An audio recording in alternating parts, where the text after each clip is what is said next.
Should you detoxify? Yes, and you are doing it every day, but sometimes you want to accelerate that a bit. Your body's constantly producing or taking in toxins, and fortunately, you are well equipped to handle this through your innate detoxification processes. But years ago, we passed a tipping point where many of us are taking in more toxins than we can get rid of. My good friend Dr. Alan Pressman had a name for this, toxic overload, which happens when the ability to remove toxins is overwhelmed by the amount of toxins that you take in. When the concentration of toxins in your body overpower your ability to deactivate and remove them through detoxification processes, you can develop diseases. You are taking in chemicals in many ways. Some of the important ways include the chemicals in women's personal care products, including in their hair care, their skin care, their cosmetics, their toothpaste, and their deodorants. These chemicals can be absorbed through the skin and are connected with breast cancer, uterine fibroids, and preterm birth. These ingredients could be super strong estrogens, with the most powerful being synthetic fragrances and parabens. The milk ducts of the breasts are loaded with hundreds of different types of bacteria, and fortunately, probiotic bacteria can break down and remove these chemicals, helping to protect breast tissue. This is important because these chemicals, being estrogens, tend to build up in breast tissue. Now, another way that we're taking in toxins is inhaling pollutants, particularly from vehicular exhaust or from boilers that heat water in these large buildings. This gives off black carbon and other noxious chemicals that are very tiny particles termed fine particulate matter. When you inhale these tiny particles, they are easily dissolved into your blood, and your heart instantly is pumping them throughout your body. This fine soot is connected to kidney damage and even kidney failure, fatty liver disease, age-related eye disease, dementia, stroke, heart attack, asthma and lung disease, and hair loss. Another thing we're commonly exposed to is fire retardants. They're used in clothing, but especially furniture. This builds up in your fatty tissues. Then add in the fungicides, the herbicides, the pesticides they're spraying on your foods, and the phthalates that are in our plastics. And of course, there are the super toxic heavy metals such as mercury, arsenic, and lead. And this is just the tip of the iceberg, but certainly a very nasty tip. So what's a person to do? Well, detoxify, and it's easier than you think. Welcome to our Today's Adults Are Full of Chemicals, Should You Detox episode. Hi, my name is Jerry Hickey. I'm a licensed pharmacist who also has studied nutrition. I'm over here at Invite Health. I'm also the scientific director, and I'd like to talk to you today about the simple things you can do to help your body detoxify. Please be sure to subscribe to the Invite Health podcast today, and please leave us a review. You can also follow us on Facebook, Twitter, and Instagram at Invite Health. All of the information on today's episode will be linked in the episode description, and you can visit invitehealth.com/podcast for more information. So let's get started. So how do you detoxify? Your body is well equipped to flush away toxic waste on its own.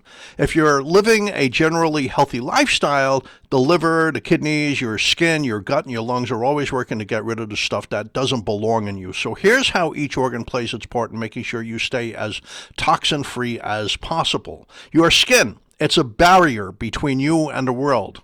It's like your first line of defense by keeping germs and toxins on the outside. But your skin also sweats to expel some toxins. We'll go into this a little bit deeper later. Your lungs inhale toxins, so on balance they have to be well equipped to expel them again when you exhale, and also with some phlegm which moves the toxins out. Your gut, your digestive system, especially if it is rich in good bacteria, sorts out the good from the bad and sends the bad on through the system to be flushed out through your waste. Your kidneys, one of the main jobs of your kidneys is to get rid of toxins, making water imperative for flushing out pollutants. Your kidneys are constantly at work purifying the blood and flushing the bad stuff away from your body. Your liver is the major organ of detoxification. It's cleaning the blood of toxins and other stuff like viruses, particles of styrofoam and soot, and bacteria. It neutralizes them and then dumps them out with your waste. And lastly, your lymphatic system.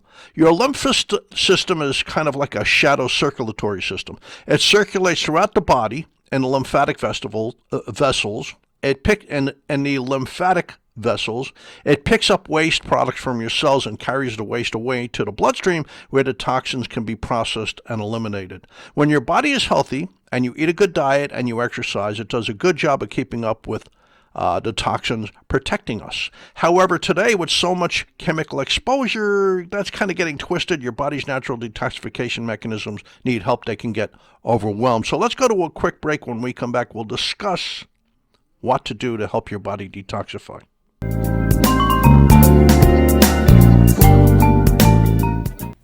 This podcast is brought to you by InviteHealth.com. For over 20 years, Invite Health has provided premium quality supplements and expert advice you can trust. Now, first-time customers can enjoy an exclusive offer. Visit invitehealth.com/podcast or click the link in this episode description. That's invitehealth.com/podcast for your exclusive offer on Invite Health products. Invite Health offers the resources you need to make important decisions about your health. Chat live with degreed healthcare professionals, get product information, and find retail locations near you at invitehealth.com. You can also learn about our new genetic testing program and our exclusive Invite Fitness Wellness program. Follow Invite Health on Facebook, Twitter, and Instagram, and be sure to subscribe to our podcast today. Now back to our episode. Welcome back. Jerry Hickey for the Invite podcasts. So how do you help your body detoxify? Well, it's a lot easier than you'd think. First, drink water. Water is a solvent. Just think of how the Colorado River created the Grand Canyon, and you know the power of water. Water dilutes and rinses away toxins via the urine. Water is also required for bowel movements, the other major route for detoxification besides the kidneys. Second, exercise. In 2012, there was a review of 24 studies showing that many toxins are expelled in your sweat when you exercise, including cadmium. Cadmium is a heavy metal. It's found in your food and sometimes in your drinking water. It's implicated in cases of breast cancer because it works like a nasty toxic estrogen. Higher amounts of cadmium is linked to lung and prostate cancer. Through the skin and sweat, you can also remove mercury. Mercury causes heart attacks. Lead damages your brain and your kidneys and leads to severe hypertension. Lead is released through through your sweat, and many toxic compounds, including phthalates, are excreted in your sweat. So it pays to sweat. Interestingly, during exercise, your muscles take on the characteristics of your liver. They process toxins just like your liver. One of the things they process out is a chemical involved with depression. This is actually quite interesting. The muscles actually produce a protein called PGC1-alpha-1 during sweaty exercises that protects the brain from depression by detoxifying the depression-related chemical that comes out when you're stressed. So exercise helps protect you from depression. Very interesting. Through detoxification. A third way to help detox is a really good diet. A healthy fiber-rich diet nourishes good bacteria that prevent constipation. After all, you don't want toxins hanging around in your intestines for days, giving them a chance to break free of your waste and become recycled. Good bacteria also break down and remove toxins directly, but beyond that, good bacteria are needed to activate the constituents in many vegetables and fruits that stimulate detoxification in your liver and kidneys. These vegetables and fruits that are worked on by the good bacteria that support detoxification include cabbage family vegetables like broccoli and kale and bok choy, dark berries such as blueberries and blackberries, pomegranates, garlic, leeks, onions, and egg yolks, basically some smelly foods. Now we should spend a couple of minutes discussing the biological processes of detoxification. Your liver and your kidneys deactivate and remove toxins typically in a two-step process termed phase 1 and phase 2 detoxification. It's important to have these two phases in balance. Phase 1 breaks down toxins by using a series of hundreds of enzymes.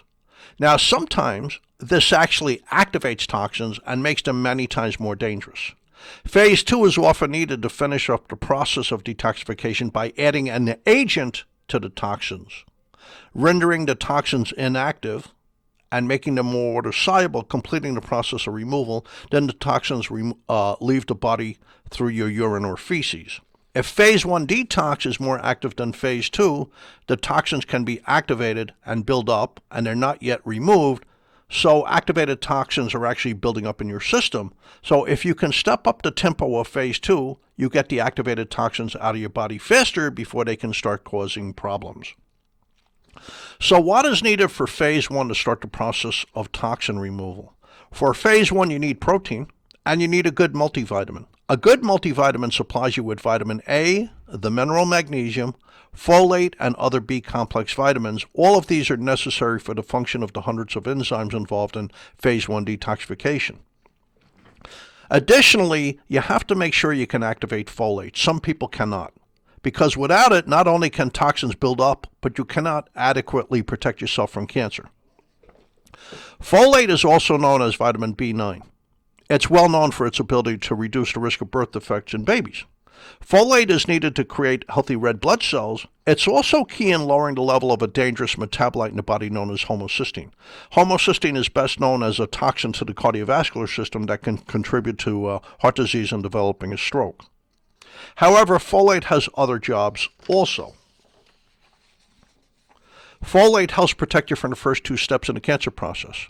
It attaches to your DNA in a systematic way called methylation, and it shields it from gathering mutations as the mutations that lead to cancer. So folate is known to lower the risk of the first 2 steps of the cancer process, known as initiation and promotion.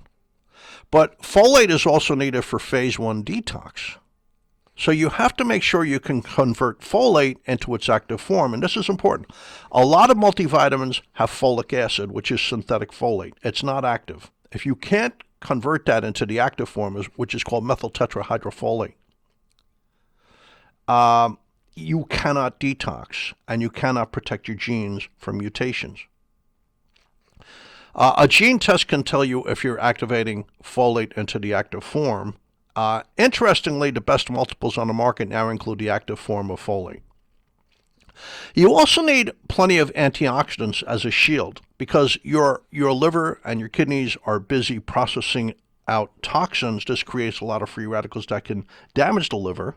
If you have enough antioxidants present, it can shield your liver and also your kidneys. Now, phase 2. Phase 2 finishes off the process of detoxification by adding an agent to the toxin in a process called conjugation. Conjugation means addition. If your phase 2 activity can keep par with phase 1, you are safer because you are removing toxins hopefully before they build up and cause harm. Phase 2 requires protein. The amino acids taurine, cysteine, glutamine, methionine, and glycine are found in protein. They are the things that your liver will add to toxins in phase 2, rendering them first of all inactive and secondly more water soluble so you can excrete them. Organic sulfur is also required. It's found in the taurine and cysteine that we already mentioned, but also in smelly foods such as cabbage, broccoli, onions, garlic, and egg yolk. Some B vitamins are required for phase 2, and so is vitamin C, and again the active form of folate. So once again, a good multivitamin comes in handy. The mineral magnesium, the mineral selenium, and a B vitamin called choline are required.